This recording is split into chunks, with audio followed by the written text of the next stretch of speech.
In one day, our heart beats about 100,000 times, and the two ventricles pump more than 7,000 liters of blood each. This enormous and constant work requires a good blood supply. The blood carries the necessary nutrients and oxygen. Arteries that supply the heart muscles with blood are called coronary arteries.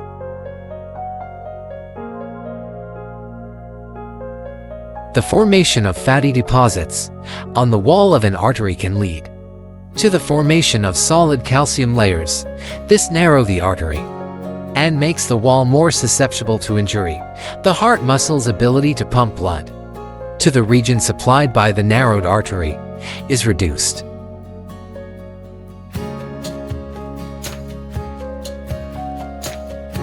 Too much fat in the diet and a lack of exercise increase the risk of heart attack. Smoking, however, is one of the main risk factors.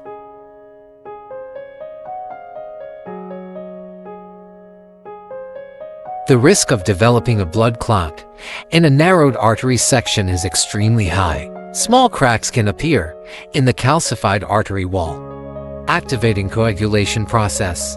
The formation of blood clot results in the blockage of the artery, which causes a heart attack. So the blood supply to that heart muscle region is interrupted.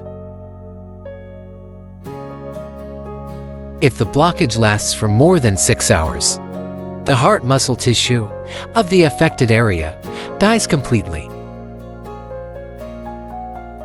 Extensive damage to the heart muscle can easily cause the death of the patient. A common symptom of the heart attack is a feeling of pressure and squeezing pain behind the breastbone. The pain often radiates to the back, left shoulder, left arm, and sometimes to the right arm. Chest pain is usually present in most patients. Women and elderly people may not experience pain during a heart attack. Other common symptoms are fear of death and sweating. The presence of non-common symptoms and the lack of usual symptoms in patients make a heart attack difficult to identify. For this reason, the earliest possible intervention can be life-saving. It is thus important to call an ambulance as soon as a heart attack is suspected. The first step in the treatment of heart attack is transporting the patient to hospital.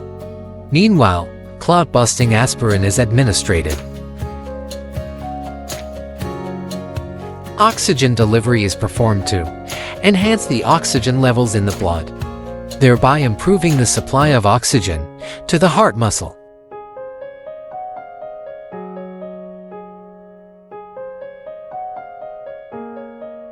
Often, intravenous medications are used to dissolve blood clots if a blood clot is not dissolved within the first 6 hours after the onset of symptoms. The heart muscle damage will be permanent. In this case, medical intervention will not help. In certain cases, narrowed or obstructed coronary arteries are widened with coronary angioplasty. This procedure is performed using a catheter. Usually, the catheter is advanced through the femoral artery to the blocked coronary artery. There, a balloon is inflated to widen the narrowed artery, and a wire mesh tube, called a stent, expands around the balloon, pressing against the artery wall. The balloon is then deflated and removed, and the stent is left in place to keep the artery open.